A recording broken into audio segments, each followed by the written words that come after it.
Exclusive ದೃಶ್ಯಗಳನ್ನ ಗಮನಿಸ್ತಾ ಇದ್ದೀರಿ. ಪರಪ್ಪನ ಅಗ್ರಹಾರ ಜೈಲಿಗೆ ಎಚ್ ಡಿ ರೇವಣ್ಣ ಅವರನ್ನ ಕರ್ಕೊಂಡು ಬರಲಾಗ್ತಾ ಇದೆ. ಎಚ್ ಡಿ ರೇವಣ್ಣ ಅವರನ್ನ ಪರಪ್ಪನ ಅಗ್ರಹಾರ ಜೈಲಿಗೆ ಕರ್ಕೊಂಡು ಬರ್ತಾ ಇರುವಂತಹ ಎಕ್ಸ್ಕ್ಲೂಸಿವ್ ದೃಶ್ಯ ನ್ಯೂಸ್ ಫಸ್ಟ್ ಸ್ಕ್ರೀನ್ ನಲ್ಲಿ. ನ್ಯಾಯಾಂಗ ಬಂಧನಕ್ಕೆ ಅವರನ್ನ ಒಪ್ಪಿಸಿರುವಂತಹ ಕಾರಣಕ್ಕಾಗಿ ಪರಪ್ಪನ ಅಗ್ರಹಾರ ಜೈಲಿಗೆ ಅವರನ್ನ ಶಿಫ್ಟ್ ಮಾಡಲಾಗ್ತಾ ಇದೆ. ಅಲ್ಲಿಗೆ ಎಸ್ಐಟಿ ಅಧಿಕಾರಿಗಳು ಬಿಗಿ ಭದ್ರತೆಯಲ್ಲಿ ಎಚ್ ಡಿ ರೇವಣ್ಣ ಅವರನ್ನ ಕರ್ಕೊಂಡು ಬಂದಿದ್ದಾರೆ. ಆ ಎಕ್ಸ್ಕ್ಲೂಸಿವ್ ದೃಶ್ಯಗಳನ್ನ ನ್ಯೂಸ್ ಫಸ್ಟ್ ಸ್ಕ್ರೀನ್ ನಲ್ಲಿ ನೀವು ಗಮನಿಸಿದ್ರಿ. ಪರಪ್ಪನ ಅಗ್ರಹಾರದ ಬಳಿ ಬಿಗಿ ಪೊಲೀಸ್ ಬಂದೋಬಸ್ತನ್ನ ಹಾಕಲಾಗಿತ್ತು. ಜೈಲು ಪ್ರವೇಶದ ಅರ್ಧ ಕಿಲೋಮೀಟರ್ ದೂರದಲ್ಲೇ ಬ್ಯಾರಿಕೇಡ್ ಅನ್ನ ಹಾಕಿದ್ರು. ಆ ದೃಶ್ಯವನ್ನ ಕೂಡ ನೀವು ನೋಡಿದ್ರಿ. ಈಗ ಪರಪ್ಪನ ಅಗ್ರಹಾರ ಜೈಲಿನ ಸುತ್ತಮುತ್ತ 200ಕ್ಕೂ ಹೆಚ್ಚು ಪೊಲೀಸರ ನಿಯೋಜನೆಯನ್ನ ಮಾಡಲಾಗಿದೆ. ಪೊಲೀಸರ ಭದ್ರತೆಯಲ್ಲಿ ಕರ್ಕೊಂಡು ಬರಲಾಯಿತು ಎಚ್ ಡಿ ರೇವಣ್ಣ ಅವರನ್ನ. ಆ ದೃಶ್ಯಗಳನ್ನ ಈಗ ಗಮನಿಸ್ತಾ ಇದ್ದೀರಿ.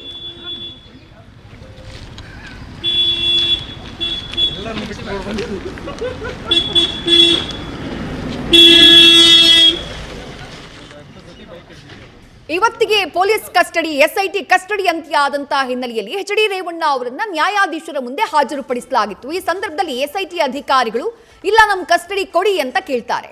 ಆದರೆ ರೇವಣ್ಣ ಅವರ ಪರ ವಕೀಲರು ನ್ಯಾಯಾಂಗ ಬಂಧನಕ್ಕೆ ಒಪ್ಪಿಸಿ ಎನ್ನುವಂತಹ ಪ್ರತಿವಾದವನ್ನ ಮಾಡ್ತಾರೆ. ಒಂದಿಷ್ಟು ಅಂಶಗಳನ್ನ ಉಲ್ಲೇಖ ಮಾಡ್ತಾರೆ. ಜೊತೆಗೆ ರೇವಣ್ಣ ಅವರನ್ನ ಕೂಡ ನ್ಯಾಯಾಧೀಶರು ಪ್ರಶ್ನೆ ಮಾಡ್ತಾರೆ. ಏನಾದರೂ ಸಮಸ್ಯೆ ಆಯ್ತಾ? ಆ ರೀತಿಯಾಗಿ ಪ್ರಶ್ನೆಗಳನ್ನ ಮಾಡಿದಾಗ ನನ್ಗೆ ಹುಷಾರಿಲ್ಲ ಅಂದ್ರೂ ಆಸ್ಪತ್ರೆಗೆ ಸೇರಿಸಲಿಲ್ಲ, ನನಗೆ ಆರೋಗ್ಯ ಸರಿಯಾಗಿಲ್ಲ, ಈ ರೀತಿಯಾಗಿ ಹಲವು ವಿಚಾರಗಳನ್ನ ಉಲ್ಲೇಖ ಮಾಡ್ತಾರೆ. ನ್ಯಾಯಾಧೀಶರ ಮುಂದೆ ಹೇಳ್ತಾರೆ ಎಚ್ ಡಿ ರೇವಣ್ಣ. ಅದಾದಂತಹ ನಂತರದಲ್ಲಿ ಅನಾರೋಗ್ಯದ ಕಾರಣವನ್ನ ನೀಡಿ ನ್ಯಾಯಾಂಗ ಬಂಧನಕ್ಕೆ ಎಚ್ ಡಿ ರೇವಣ್ಣ ಅವರನ್ನ ಒಪ್ಪಿಸಲಾಗುತ್ತೆ. ಈಗ ನೀವು ಗಮನಿಸಿರುವಂತಹ ದೃಶ್ಯ ನ್ಯಾಯಾಂಗ ಬಂಧನಕ್ಕೆ ಒಪ್ಪಿಸಿರುವಂತಹ ಹಿನ್ನೆಲೆಯಲ್ಲಿ ಪರಪ್ಪನ ಅಗ್ರಹಾರ ಜೈಲಿಗೆ ಎಚ್ ಡಿ ರೇವಣ್ಣ ಅವರನ್ನ ಶಿಫ್ಟ್ ಮಾಡಲಾಗಿರೋದು. ನ್ಯಾಯಾಂಗ ಬಂಧನ ಆಗಿರುವಂತಹ ಕಾರಣಕ್ಕಾಗಿ ಪರಪ್ಪನ ಅಗ್ರಹಾರ ಜೈಲಿಗೆ ಶಿಫ್ಟ್ ಮಾಡಬೇಕಾಗತ್ತೆ. ಅಲ್ಲಿ ಅವರನ್ನ ಇರಿಸಿಕೊಳ್ಳಲಾಗುತ್ತೆ. ಇಷ್ಟು ದಿನ ಅವರು ಎಸ್ಐಟಿ ಕಸ್ಟಡಿಯಲ್ಲಿ ಇದ್ದಂತಹ ಕಾರಣಕ್ಕೆ ಸಿಐಡಿ ಕಚೇರಿಯಲ್ಲಿ ಅವರ ವಿಚಾರಣೆ ನಡೀತಾ ಇತ್ತು. ಅಲ್ಲೇ ಅವರನ್ನ ಇರಿಸಿಕೊಳ್ಳಲಾಗಿತ್ತು. ಅವರನ್ನ ಅರೆಸ್ಟ್ ಮಾಡಿದ ದಿನದಿಂದಾನೂ ಕೂಡ ಎಚ್ ಡಿ ರೇವಣ್ಣ ಅವರಿದ್ದಿದ್ದು ಸಿಐಡಿ ಕಚೇರಿಯಲ್ಲಿ. ಆದ್ರೆ ಈಗ ನ್ಯಾಯಾಂಗ ಬಂಧನಕ್ಕೆ ಒಪ್ಪಿಸಿರುವಂತಹ ಕಾರಣಕ್ಕಾಗಿ ಅವರನ್ನ ಪರಪ್ಪನ ಅಗ್ರಹಾರ ಜೈಲಿಗೆ ಶಿಫ್ಟ್ ಮಾಡಲಾಗಿದೆ. ಆ ದೃಶ್ಯಗಳನ್ನ ನೀವು ನೋಡ್ತಾ ಇದ್ದೀರಿ.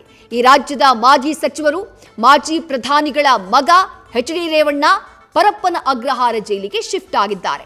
ಕಿಡ್ನಾಪ್ ಪ್ರಕರಣಕ್ಕೆ ಸಂಬಂಧಪಟ್ಟ ಹಾಗೆ, ಮಹಿಳೆಯನ್ನ ಕಿಡ್ನಾಪ್ ಮಾಡಿದಂತಹ ಪ್ರಕರಣಕ್ಕೆ ಸಂಬಂಧಪಟ್ಟ ಹಾಗೆ ಅವರನ್ನ ಪರಪ್ಪನ ಅಗ್ರಹಾರ ಜೈಲಿಗೆ ಸದ್ಯ ನ್ಯಾಯಾಂಗ ಬಂಧನಕ್ಕೆ ಒಪ್ಪಿಸಿದಂತಹ ಹಿನ್ನೆಲೆಯಲ್ಲಿ ಅವರನ್ನ ಸ್ಥಳಾಂತರ ಮಾಡುವಂತಹ ಕೆಲಸವನ್ನ ಸದ್ಯ ಪೊಲೀಸರು ಮಾಡಿದ್ದಾರೆ.